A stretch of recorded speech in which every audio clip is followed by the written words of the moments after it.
মালয়েশিয়াতে যারা ট্রেন, বাস কিংবা গাড়িতে করে ভ্রমণ করবেন তাদের জন্য এই টাচ অ্যান্ড গো এই কার্ডটি খুব জরুরি।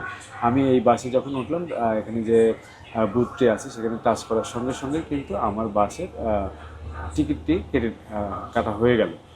এই টাচ অ্যান্ড গো দিয়ে আপনি এমআরটি, এলআরটি, মোনোরেল থেকে শুরু করে আপনি যদি প্রাইভেটে চলাচল করেন সেক্ষেত্রে রাস্তার যে টোল সেটিও কিন্তু এই টাচ অ্যান্ড গো দিয়ে দিতে পারবেন। সো যারা মালয়েশিয়াতে একটু লো কস্টে ঘুরতে চান তারা এসেই শুরুতে আপনি টাচ অ্যান্ড গোটি কিনে নেবেন। টাচ অ্যান্ড গো এই কার্ডটি কিন্তু আপনার সবচেয়ে উপকারী একটি কার্ড হবে। যে কোনো জায়গায় মুভ করার জন্য আপনার খুব সহজেই এই টাচ অ্যান্ড গোটি কাজ করবে। আপনারা এটি কেএল সেন্ট্রাল যে স্টেশন সেখান থেকে কিন্তু আপনারা কাটতে পারবেন, এই কিনতে পারবেন। টাচ অ্যান্ড গো এর শোরুম আছে, অন্যান্য জায়গা থেকেও আপনারা হয়তো সংগ্রহ করতে পারবেন, তবে আমি কেএল সেন্ট্রাল থেকে এটি সংগ্রহ করেছি।